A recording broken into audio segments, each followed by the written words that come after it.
اہمیت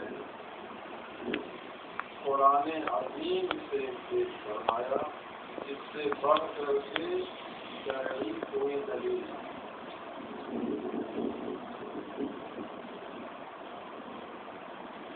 اور اس آیت کریمہ کو پیش فرمایا جس میں اللہ تبارک و تعالی نے اہل علم کی برتری کا ذکر درجات سے فرمایا۔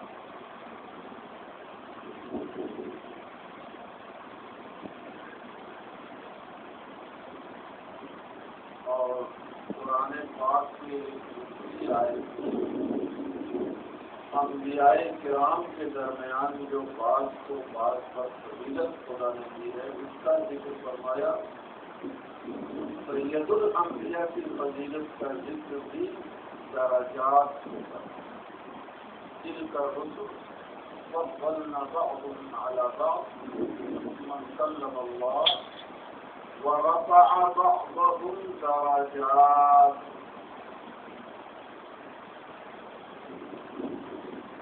دونوں آیتوں کو سامنے رکھنے سے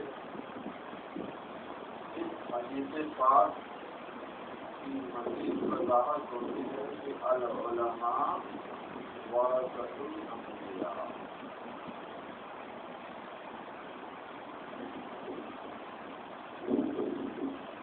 لیکن اس کے ساتھ ہی رب قدیر نے ارشاد فرمایا واللہ بما تعملون خبیر۔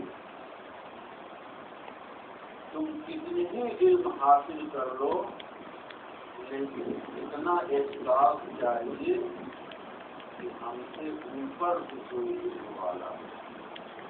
فوق کل ذی علم علیم۔ صرف وہ خدا کی ذات ہے، وہ ایسی علم والی ذات ہے کہ اس کے اوپر کوئی علم والا ہے۔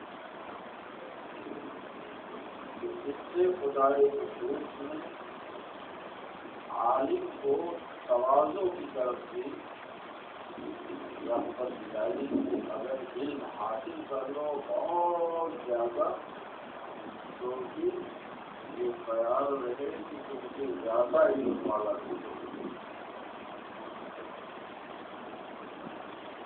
پھر امام بخاری نے اس آیت کو پیش فرمایا کہ اللہ عز و جل یہ فرماتا ہے کہ ایسے میری بارگاہ میں دعا کرو اور پھر کتنی علم۔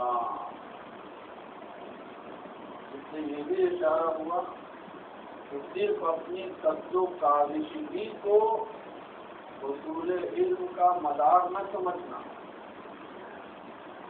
ساتھ میں جب تعریف خداوندی توفیق الہی ہوگی تبھی دعا بھی کرتے رہو اور پھر جتنی علم۔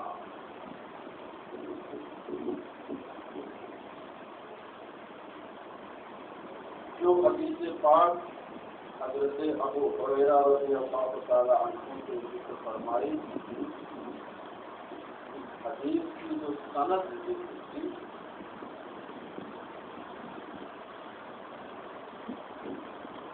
اسی سند کے اعتبار سے حدیث کو صحیح یا حسن یا ضعیف وغیرہ ورنہ متن حدیث پر صحت و ذوق کا حکم نہیں لگتا۔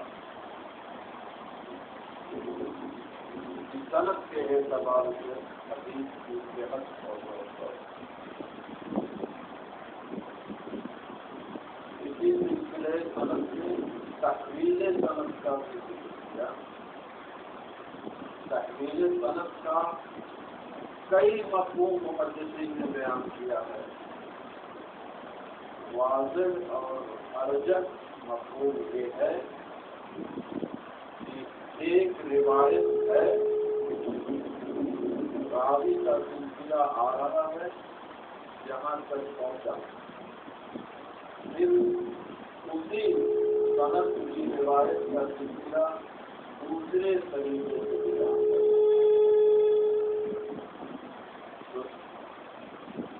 ادھر اتحاد ہے، یہاں اتحاد کے بیچ میں سلسلے متعدد ہو گئے کہ تکمیلی صنعت، اور کبھی صنعتوں میں کئی تکمیل ہوتی ہے.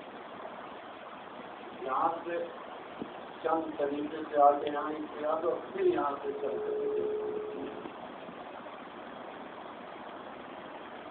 اور اس تعدد طرق سے بھی اگر روایت میں کوئی روک رہتا ہے تو وہ ختم ہو جاتا ہے، اس کے اندر قوت آ جاتی ہے.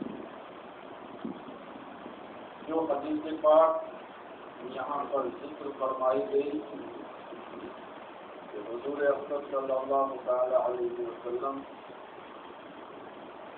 بیان فرما رہے تھے. ایک دیہاتی صحابی نے آ کر کیا یا رسول اللہ قیامت کب آئے؟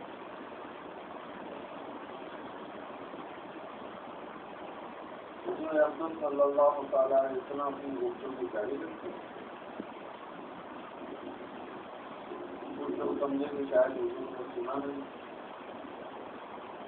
کچھ نے سنا تو ہے لیکن ابھی جواب نہیں ہے. پھر آقا نے اس کی جانب توجہ فرمائی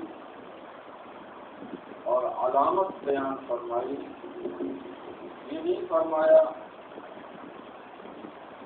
قیامت فلاں وقت آئے گی فلاں اس روایت میں صرف قیامت کی اہم نشانی بتائی، اور یہ نشانی اور یہ علامت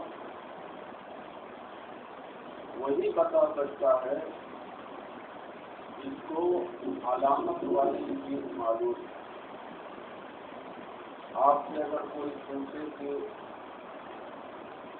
لاہور جانا ہے کیسے چلا جائے تو آپ راستے کی کچھ باتیں بتائیں کہ وہاں پر یہ پڑے گا وہاں پر ایسا پڑے گا، اس کا مطلب آپ واقف ہیں تبھی آپ بتا سکتے ہیں.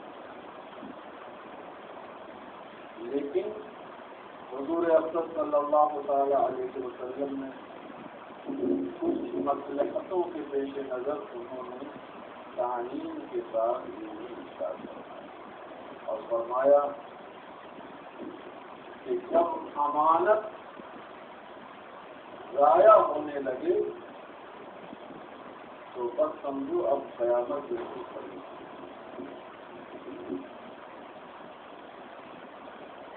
یہ جواب ایسا تھا کہ سمجھ میں نہیں آیا مخاطب کو. پھر پوچھا، اس سے بھی درس ملا کہ طالب کو اگر کوئی بات سمجھ میں نہ آئے تو اس کو دوبارہ پھر پوچھا تو آقا نے فرمایا کہ امانت کا ضیاع یوں ہوتا ہے کہ نااہل کو جب کوئی ذمہ داری سونپ دی جائے تو بس سمجھو کہ امانت ضائع. امانت یہ ہے کہ امین کے حوالے سے، اور جب غیر امین کے حوالے کیا تو گویا کہ امانت کو ضائع کر. اس حدیث کا مفہوم دوسری روایت اور واضح کر دیتی ہے.